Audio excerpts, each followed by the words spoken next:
everyone, welcome back to another video for Student Life. My name is Emily and today I'm going to be talking to you about graduation. Now I'm guessing if you're watching this video, a massive congratulations is in order because you've finally finished university and you're about to graduate in the beautiful Lincoln Cathedral.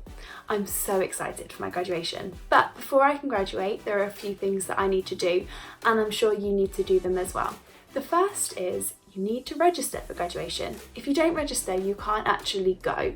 So I jumped the gun a tiny little bit and I registered before I started filming this video because I just wanted to get it over and done with. But my boyfriend is yet to register, and so we're going to go and show you how to register right now. Okay, so to register for graduation, you're going to need a laptop, a tape measure and a fabric tape measure. I didn't actually have one of these, so I used a shoelace and I'll explain all in a minute. So to register, you should have got a link through your emails. So open up your laptop and go and click through there. There's a step-by-step process and it's really simple, but you will need to know some information about yourself. So you need to know your height, hence the tape measure, and you need to know how big your head is.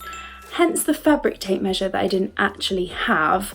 So I used a shoelace, wrapped it around Tom's head, and then measured that with the tape measure. It's a really simple process, so go ahead and do that because if you don't, then you can't actually go to graduation. So that's the first thing you guys need to do. Yay, you've finally registered for graduation. It means you can actually go, but it's not the only thing you need to think about. There are things like your outfit, how you're gonna have your hair, how you're gonna have your makeup, where your parents might stay if they need to, where you're gonna go for dinner. So many things, and I'm gonna go through them all one by one and break it all down just to make life a little bit easier for everybody. So, first things first, your outfit. Now gentlemen, if you've got a suit already, this is the easiest part for you. Try it on, make sure it fits, and you're probably good to go. If you don't have a suit, go out and buy one. You want to look smart, and yes, I know they are ridiculously expensive, but it's an investment. Once you've got a suit, you've got a suit. You probably don't need to buy another one. Now ladies, this is a little bit more difficult for us because you and I both know that you're not going to wear a dress that you already have in your wardrobe. It's just not the done thing, is it?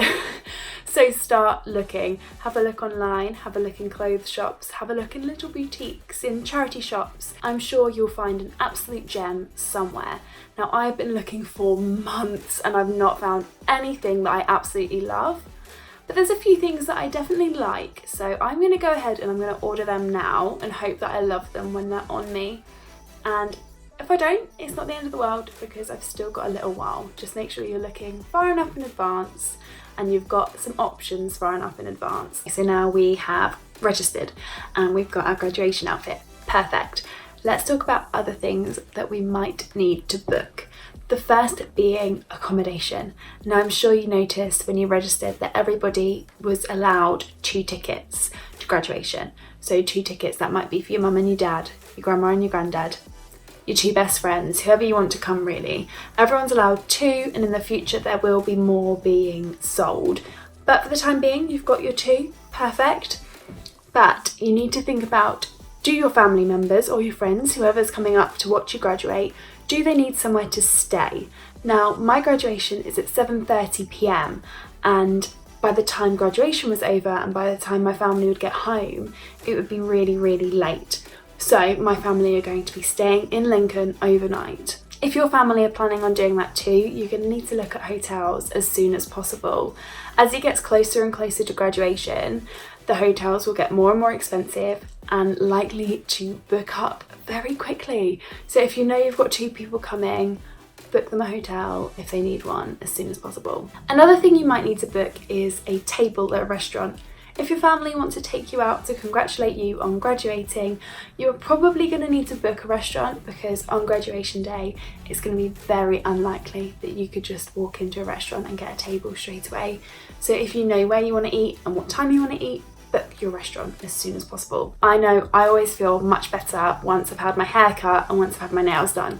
So they are 2 things I am absolutely going to book before graduation because I just want to look my best on the day. So you guys might want to do the same thing. I know me telling you all of these things is probably like, oh my god, information overload, what is she doing? But yeah, they're all things that you need to do, so go ahead and do them, and then graduation should be a stress-free day for you. I hope it's a wonderful day. Fingers crossed it's sunny, because then you can get those beautiful graduation photos in front of the cathedral. But if it's not, I'm sure you'll still get lovely photos anyway. Maybe bring an umbrella. Good luck in the future and have a wonderful graduation. Bye!